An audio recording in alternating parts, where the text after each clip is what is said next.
रो रो करके कहने लगी कि पतिदेव जा रही हूं, अगर जिंदगी रही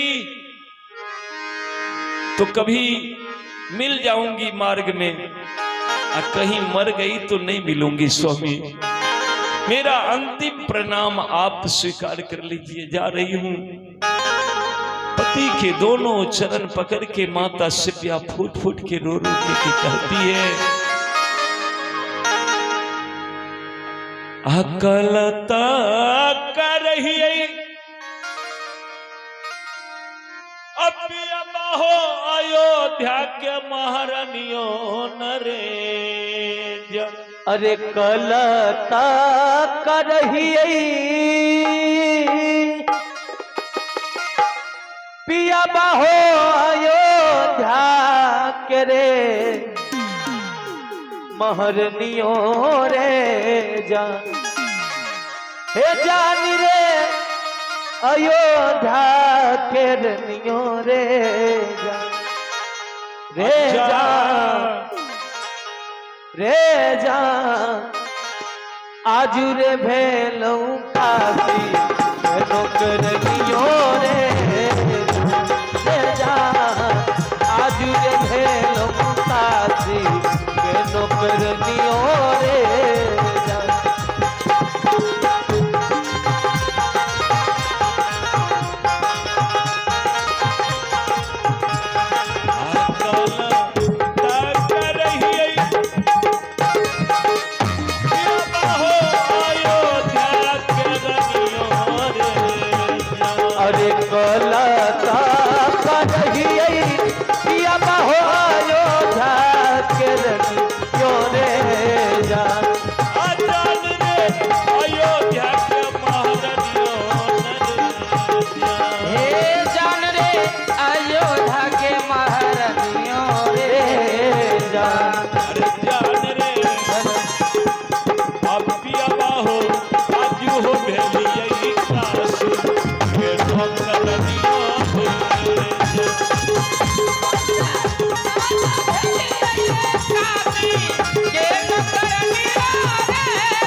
कहला सुनाला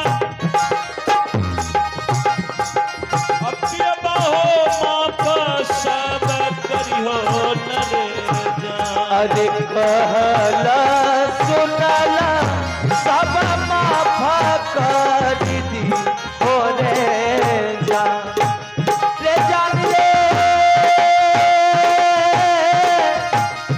अरे माफ कर दी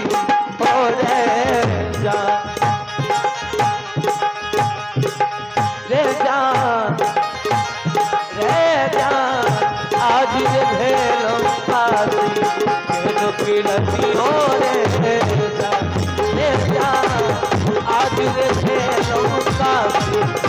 नौकरनियों रे आज भेलिए काशी के नौकरनियों रे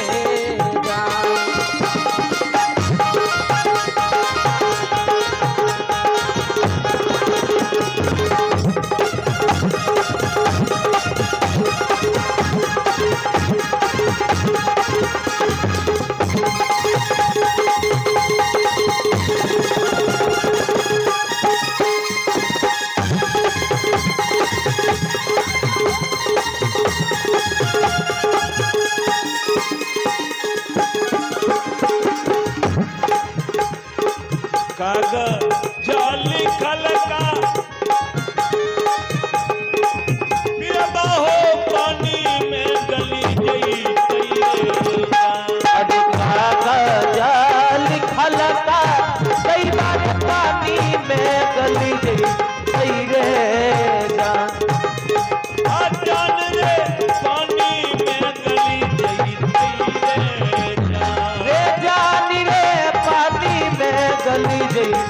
रे जा अरे जान रे अली खल रे करमवा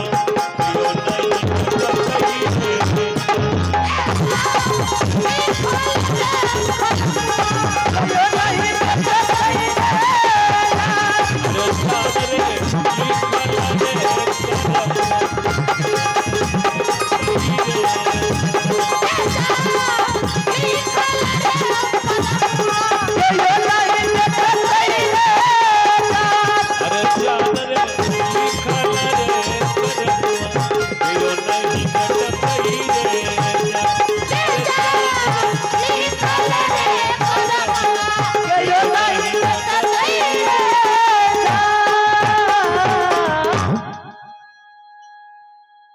माता सिद्धिया महाराज हरिश्चंद्र के दोनों चरण को पकड़ के व्याकुल होकर रो रही है। जा रही हूं स्वामी अपियमा हो आजू हो भेलियई काशी के नौकरनियो न रे।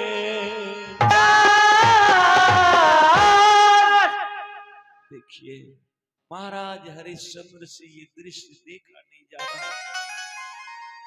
महारानी सिब्या जो व्याकुल है, झरझर आंसू चरण पर गिर रहा है। हरिश्चंद्र धोती के खूंट लेकर के आंख के आंसू को रोकना चाहते हैं, लेकिन इतने आंसू बरसा कि टप टप सिब्या के दोनों हाथ पर आंसू गिर रहा है। मां सिब्या हाथ जोड़ करके कही कि स्वामी जा रही हूं, जा रही हूं प्राणनाथ, अपराध क्षमा ये कर देना, यदि इच्छा होगी सेवा की तो अगले जन्म बुला लेना। स्वामी अगर आपको इस दासी से कोई तकलीफ यदि ना हो, यदि हम आपको कभी मन नहीं दुखाए हैं, तो अगले जन्म में इस दासी को बुला लीजिएगा। स्वामी जा रही है। इतना निवेदन करके मां सिब्या चरण छोड़कर रोती हुई जब ब्राह्मण के साथ चल दिए ना, रोहित देखा, मां को जाते देखा, रोहित बछरू की तरह दौड़ गया। मां के गले से जाकर लिपट गया। मां मुझे छोड़कर जा रही हो, मैं तो मर ही जाऊंगा। मां आपके आंचल के छाया नहीं मिलेगा तो मैं जीवित नहीं रहूंगा। मां मैं मर जाऊंगा। बार बार जो कह रहा है मर जाऊंगा मर जाऊंगा। मां सिब्या कहिए भगवान तुम्हें क्या मंजूर है मालिक, तू कितना जांच ले रहा है मालिक, अब मैं क्या कहूं इस बच्चा को।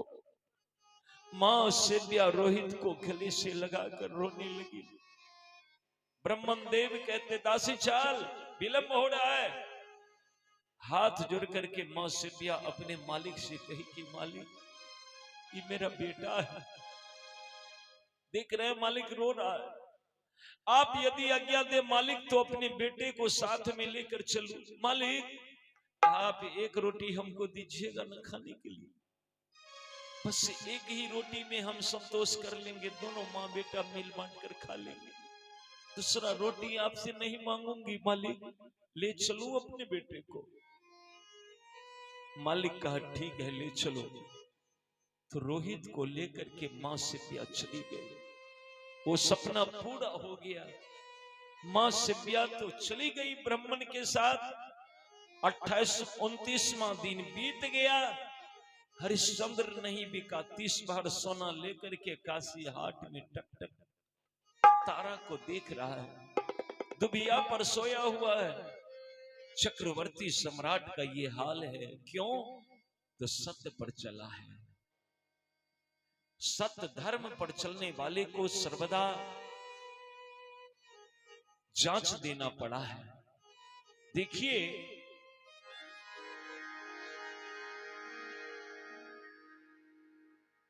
जो ही 29वां रात समाप्त हुआ, 30वें दिन की बात है, महीना के अंतिम दिन। आज यदि हरिश्चंद्र नहीं बिकता है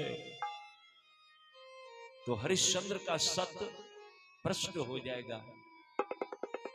आज महीना का अंतिम दिन है और हरिश्चंद्र सवेरे से काशी हाट में चौकोर घूम रहा कि कहीं कोई ग्राहक मिल जाए, 30 भार और सोना मिल जाए, मैं बिक जाऊंगा।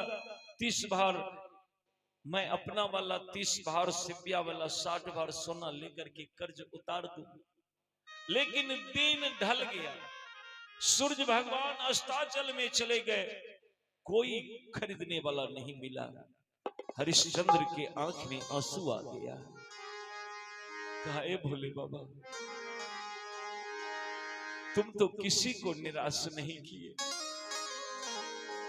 जो भी तेरे दरबार में आया है बाबा, तू सबके झोली भर दिया। और मैं कितना बड़ा पापी हूं बाबा कि इस पापी के प्रार्थना तू नहीं सुन रहे हो मालिक। भक्तों को तुमने शिव कभी निराश ना किया, महाराजनों ने जो उसे वरदान दे दिया। भक्तों को कभी तुमने शिव निराश ना किया, मांगा जिन्होंने जो उसे वरदान दे दिया। फिर मुझे क्यों निराश कर रहे हो? जो ही इतना बात कहा ना, आंख से आंसू बरस गया। लेकिन अभी तक कोई खरीदार नहीं है।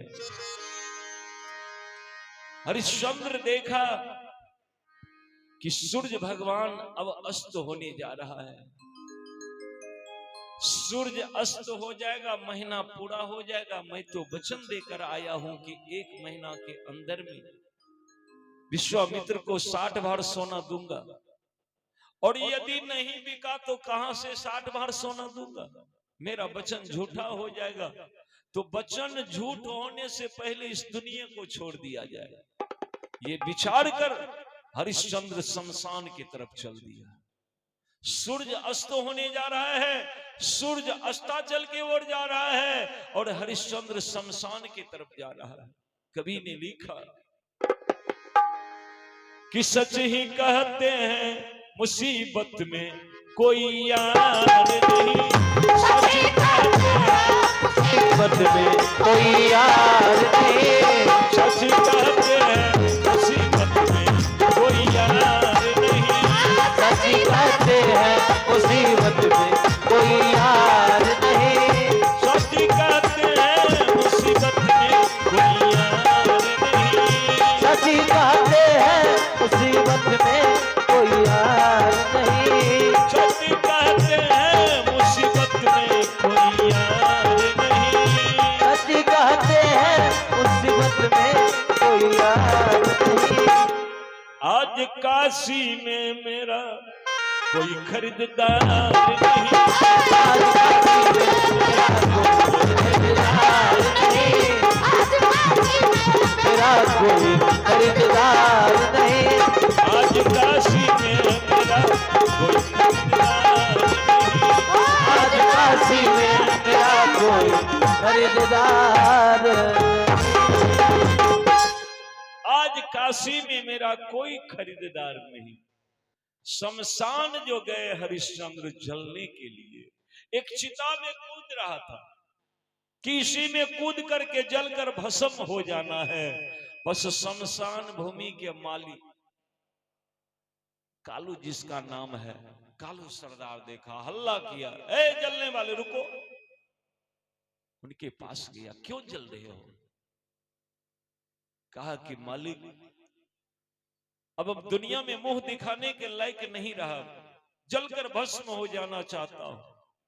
हरिश्चंद्र से कहा, कालू सरदार ठीक है जल जाना, 2 गज कफन और 4 आना पैसा दे दो, क्योंकि यहाँ का नियम है काशी के शमशान भूमि में मुर्दा जलाने में 4 आना पैसा और 2 गज कफन जमा करना पड़ता है। तुम तो जीवित हो।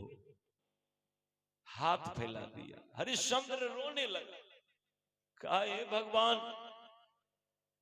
मृत्यु भी नहीं दे रहे हो, जीवित भी नहीं रहने दे रहे हो, मालिक क्या करवाना चाहते हो हमसे।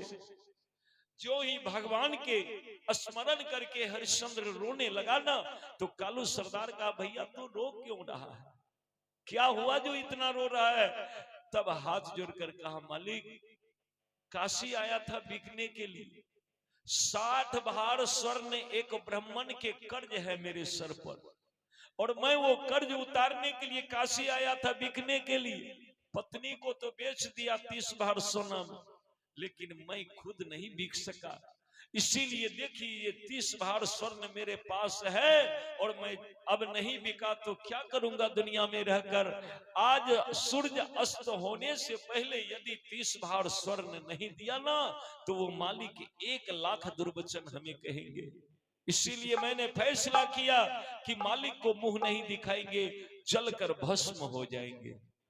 तब वो कालू सरदार कहा कि बाहरे भैया, अरे तुम्हें नहीं पता है कि ये काशी है, ये भोले बाबा के नगरी है, यहाँ कोई निराश नहीं होता।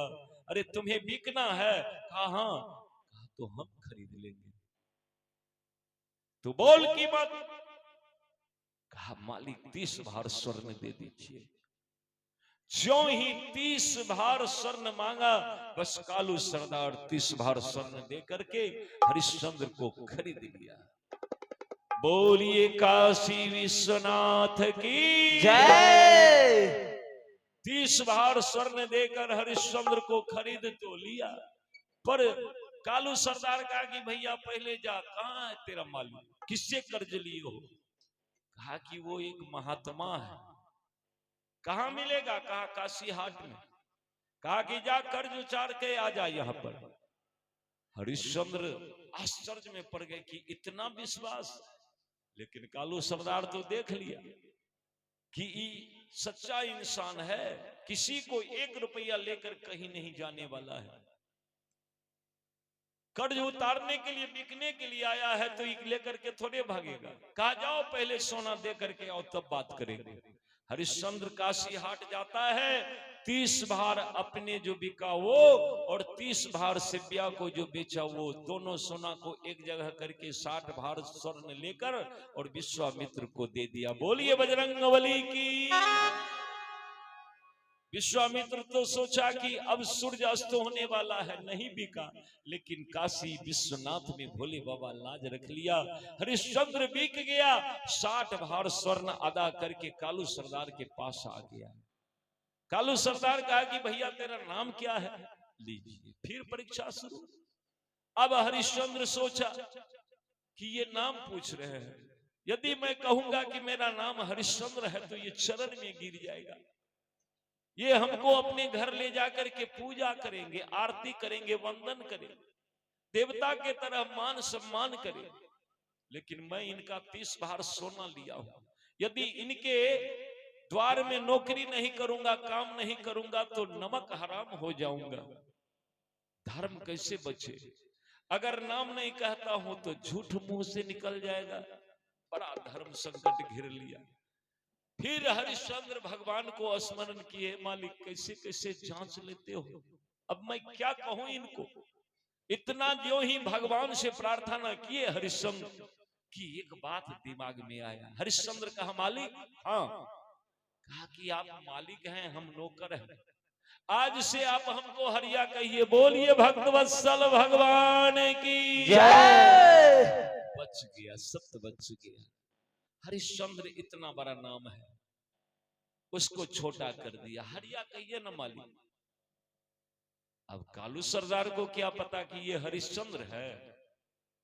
कालू सरदार सोचा कि नाम हरिया है, बड़ा खुश हो गया। कालू सरदार कहा भैया तेरा नाम बहुत बढ़िया है, हरि के नाम पर तेरा नाम है हरिया।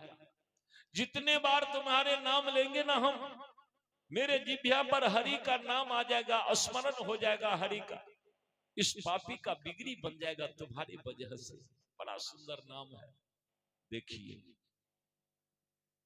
सज्जनों, हरिश्चंद्र कहा कि मालिक आपका क्या नाम है, आप अपना नाम बताइए। हाँ हाँ हम नाम भी बताएंगे काम भी बताएंगे, ध्यान से सुनो।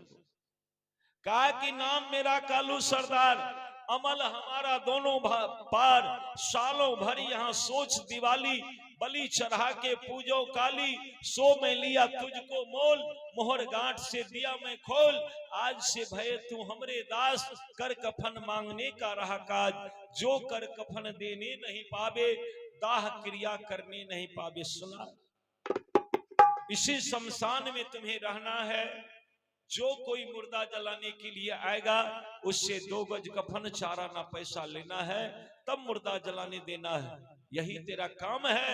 भूख लगे तो किसी दुकान में बैठकर भोजन कर लेना, सब हमारे जमीन में दुकान किराए पर लेकर के चला रहा है, हम अपना हिसाब कर लेंगे।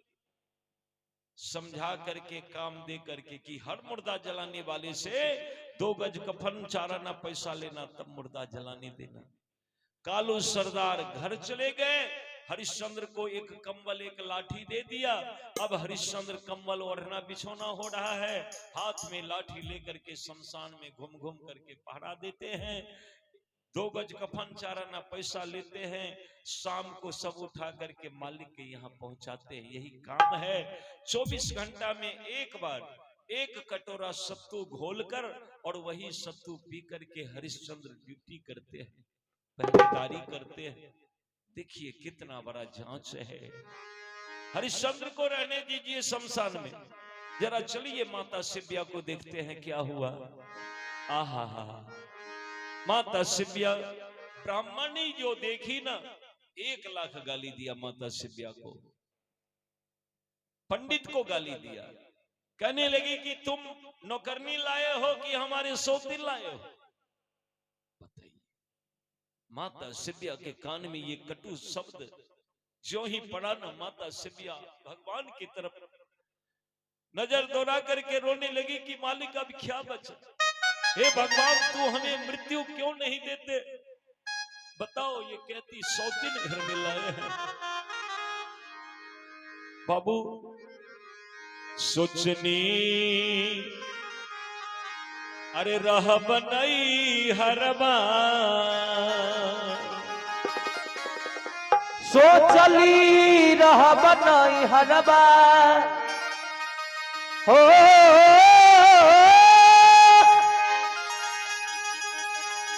सोचली रह बनई हरबा, तो 4 गो कहारबा अइले रा। अरे पियाबा बोलले बारे घरबा, पियाबा बोलले बारे घरबा, 4 गो कहारबा अइले रा। पियाबा बोलले बारे घरबा, पियाबा बोलले बारे घरबा, 4 गो कहारबा अइले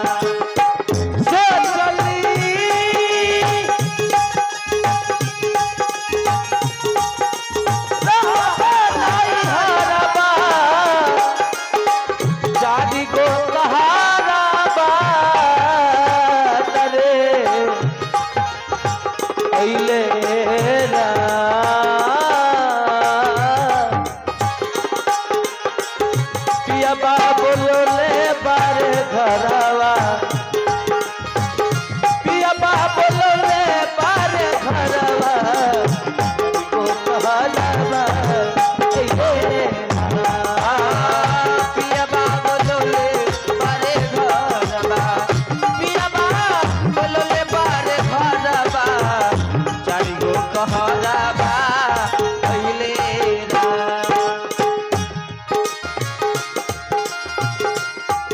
अरे नहीं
कैले राम पिया बोलो ले बारे घरवा पिया बोलो ले बारे घरवा घरवा कैले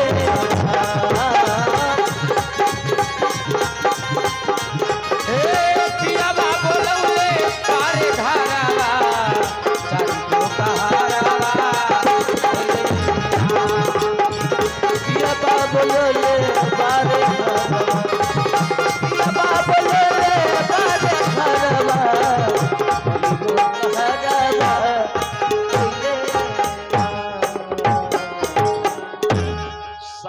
सारे दिन माता से पिया सुबह से शाम तक काम ही काम चाकी चलाती है, आटा पीसती है, झाड़ू बहारू करती है, चौका बर्तन करती है, और जब कुछ खाने के लिए बैठती है तो पंडितानी 100 गाली देती है।